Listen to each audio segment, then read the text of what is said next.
If you are losing strength every single time you go on a cut, you are cutting wrong.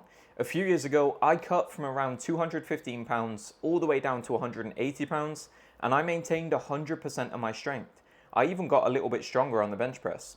In this video, I'm going to tell you all of the mistakes you're making during your cuts, and I'll give you a better way so that you can actually get lean while staying strong and hitting PRs in the gym. If you don't have time to watch this entire video and apply the concepts, top link in the description, you can hire me as your personal coach. I'll guide you through your entire cut and basically hold your hand through the whole thing. Or a second link if you just want some good strength training programs to go and follow. So let me get straight into it and not waste your time. The first most common mistake I see when people cut is trying to lose weight far too quickly. So immediately when people cut, they just drop the calories a bunch. And I've even seen guys come to me like at 100 kilo body weight and above, and they're trying to cut on like 1500 calories or 1200 calories. And I'm looking at their diet thinking like, what are you doing? Like, you don't need to be cutting on this little food. And I think for some reason, because of the influencers and because of social media, people have this idea in their head that losing weight needs to be hard. You need to be really disciplined. It needs to be like this like torturous process that you have to like abstain from all the nice foods. You have to really limit yourself. You have to have tiny portions. And it's just not the case. And you've been lied to about the process of cutting. It should be quite a sustainable, quite a like chill process, to be honest. Sure, like when you get really, really lean and the calories have to get lower, yeah, things are going to get tough. But for the most part, if you're just an average guy trying to get down to like 12% body fat, somewhere around there to see your abs, it's pretty chill and it shouldn't be too hard of a process. And you don't need to be cutting on like 1,200, 1,500 calories. And then you're shocked that your lifts are tanking, you're flat all the time, you're tired. And it's because you're on far too low food. And what I tell my clients, the approach that I recommend for you to do, we try and cut on as high calories as we possibly can. And I just had a guy come to me. He's like 130, 140 kilos, I believe. I'm not going to say his name, obviously, out of respect for his privacy. But he was cutting on 1,200 calories, which is far, far too low. If you're a 100 kilo man and you're cutting on 1,200 calories, you're doing something wrong. So I've actually bumped his calories up in excess of 3,000 calories. And he said to me, like, why am I eating this much food? Like, he was really shocked. And I explained to him, like, if we can lose weight on 3,000 calories, why would I have you on 1,200? I want you eating as much food as possible. Then when his weight loss stalls for a few weeks or like, let's say 2-3 weeks or something, I'll slowly chip away at the calories. Maybe we go from 3,000 to like 2,900. That way we get to keep him full, we get good gym performance, he's eating as much as possible while still losing weight. So what I would recommend you do is go on a TDEE calculator, right? Try and find your maintenance. It's going to spit out a figure. Let's just say for you it's like 2,500. Then I would subtract between 250 and 500 calories, okay? For most of you, just knock off 250. Just have like a really chill start to the diet. Like, don't jump into the diet at like RPE 10 and then be surprised that you're binging or you can't stick to it. Just knock off 250 calories, go into your deficit, aim to lose about 0.5 to 1% of your body weight per week. So if you're a 90 kilo guy, you want to aim to lose half a kilo to 1 kilo per week, okay? And you just stick to that nice and slow. When the weight loss slows down, then you can subtract a few carbs. So I like to take off like 15 to 25 grams of carbs and or 5 to 10 grams of fat, okay? And then we just go again. We want it to be a nice, like systematic, chill process where we're not really restricting ourselves and we can still perform in the gym. So that's mistake number one. Mistake number two is creating your deficit only through food and calorie restriction instead of using cardio as a tool to create that deficit. So too many of you struggle through the diet and you've got this idea, like this old school thing that fucking like Mark Rippetoe or someone like that has put in your head, that you don't need to do cardio, you shouldn't run, you shouldn't do this, only lift weights, eat a bunch of food to get strong. Like, any cardio is going to interfere with your gains. Don't do cardio until you get to like these certain numbers. And it's such a dumb idea. And that's the reason, frankly, why most of these old school strength coaches are out of shape and fat. We don't want to look like that. We want to be healthy whilst we're doing our cut. Like I said in point one, we want to be eating as much food as possible. To support that, we can create the deficit through using cardio. So if you're a few months deep into a cut, you're starting to feel hungry, instead of chipping away at more food, add some cardio in. So what I like to do is I like to start with 2 low intensity sessions of 20 to 45 minutes, okay? So for you, that might be like a Tuesday and a Friday, you jump on a bike or on an incline treadmill walk and you do 2 sessions of 20 minutes, okay? You see how that affects your body weight. If you don't lose any weight, bump that up to 30 minutes per session, 40 minutes per session. Once you hit about 45 minutes per each of those cardio sessions, add in a third, add in a fourth. Probably the highest I would go for most people is like 3 or 4 45-minute sessions. I think that's probably sufficient for most. If you're like really well trained, maybe you can go up to an hour or something, but I don't want you doing cardio all day, so we don't want to take it to the extreme. But instead of reducing the calories, 100 calories or something, or 200 calories, use cardio intelligently to create that deficit.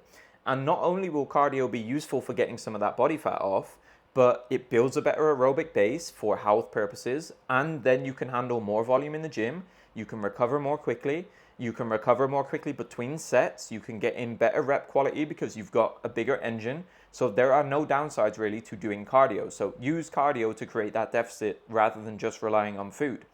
Mistake number 3, and this is probably the biggest one to be honest, is thinking that you need to change your training program just because you're in a cut. And I see this comment on so many of my videos where people say like, can I follow this program in a cut? I'm cutting, what program should I do? How should I change my program? You don't need to change your program in a cut, okay? Programming should change, it should not change just because of your diet. If what you are doing currently got you big and strong, why would you stop doing it and change it just because you're eating less food? It doesn't make any sense. Now, the one thing that I will say is volume and total workload might need to change a little bit when you get deep into the cut. But if you're a guy who's like 20, 25, 30% body fat, you don't even need to be thinking about changing your programming. You've got so much excess body fat on you that your body is going to utilize that for fuel anyway. You don't even need to worry about gym performance.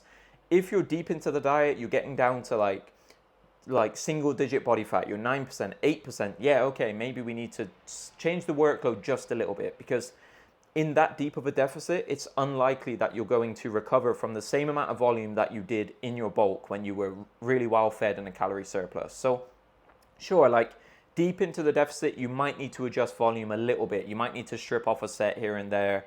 Maybe the average intensity comes down from 70% to like 68 or something, just minor changes.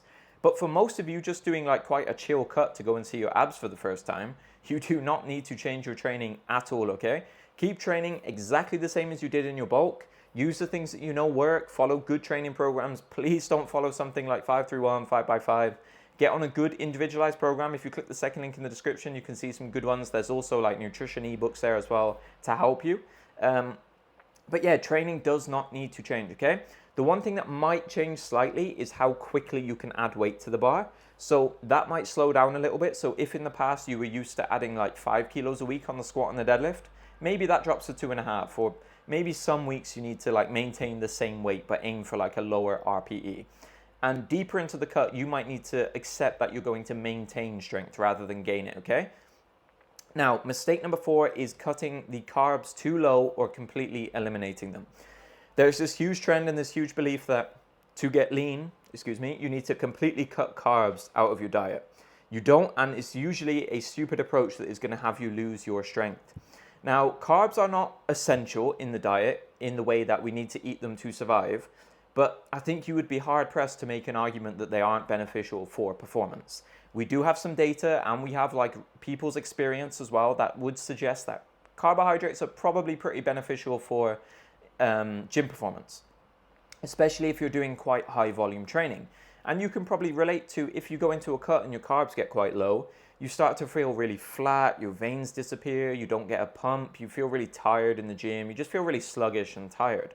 So I would not recommend that you cut the carbs out. I would recommend that you create the deficit by slowly chipping away at the carbs. You're not going to be able to eat as many as you did in your bulk, but I would highly recommend that you try and preserve them for as long as possible. So one of my approaches is I like to use cardio as a tool to get the deficit. Then I like to chip away at fat until it's like at a certain point. Like I like to have it around 1 gram per kilo body weight, but if it falls below, I'm not too worried. And I'll prefer taking away fat rather than chipping away at the carbs more.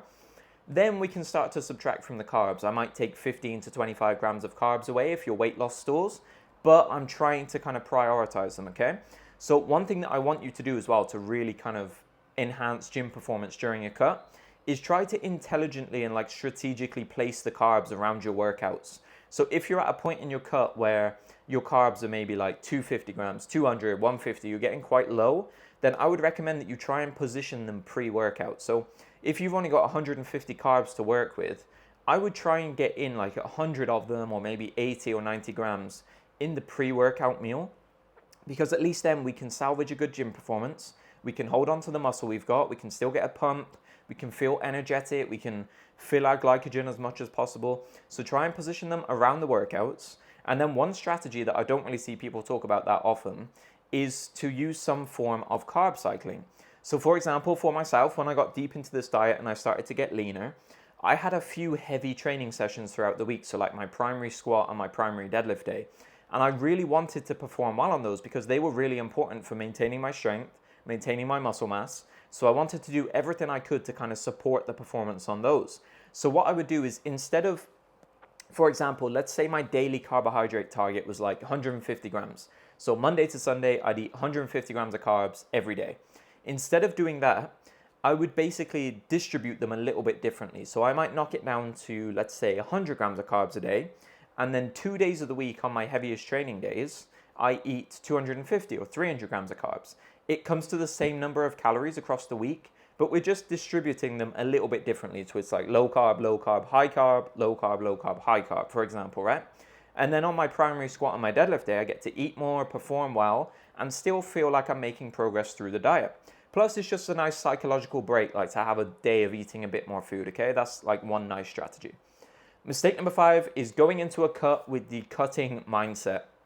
And too many of you make this mistake all the time, where it's like this switch flips in your head where you're like, okay, I've started a cut, time to stop strength training. And too many of you will like get off your strength training program and you'll go do dumbbells or cables or machines. And I hear guys in the gym all the time tell me like, oh yeah, I'm in a cut, so I stopped benching, I just do flat dumbbell press now.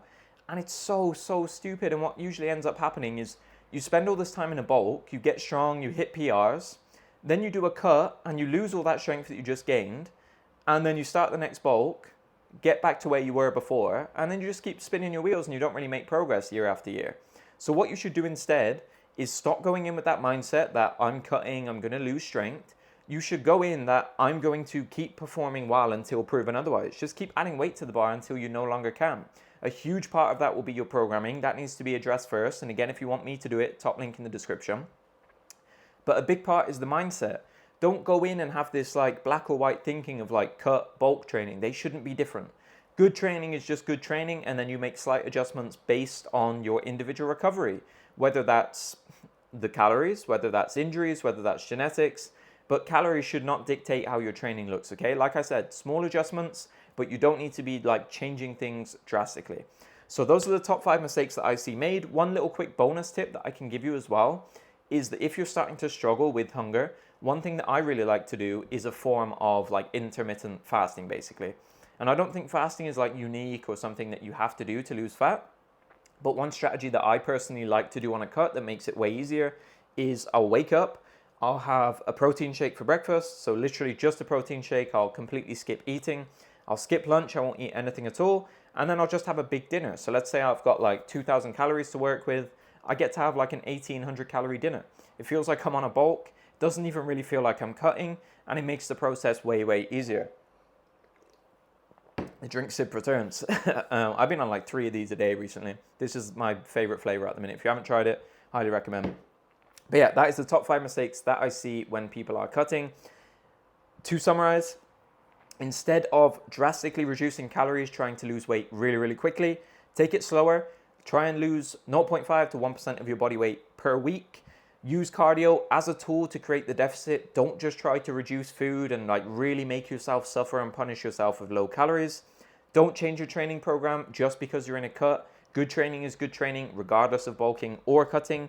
Thing number 4, keep the carbs as high as you can and position them around your workouts. Use high and low carb days if needed for like the psychological aspect and for performance. Thing number 5, change your mindset. Cutting does not equal losing strength. If you take anything from this video, make it that. Stop having that switch flip in your head that when you go into a cut, you're going to lose strength. It's not the case. You can still perform well, just improve your cutting process, okay? Thank you so much for watching this video. I really hope it helps you to improve your next cut and you can actually get lean while gaining a bunch of strength and hitting PRs. If you want me to literally just hold your hand through your cut, do everything for you, tell you what to eat, when to end the cut, top link in the description, or second link if you just want a program to go and follow. Thank you so much again for watching, and until next time, I will catch you in the next video.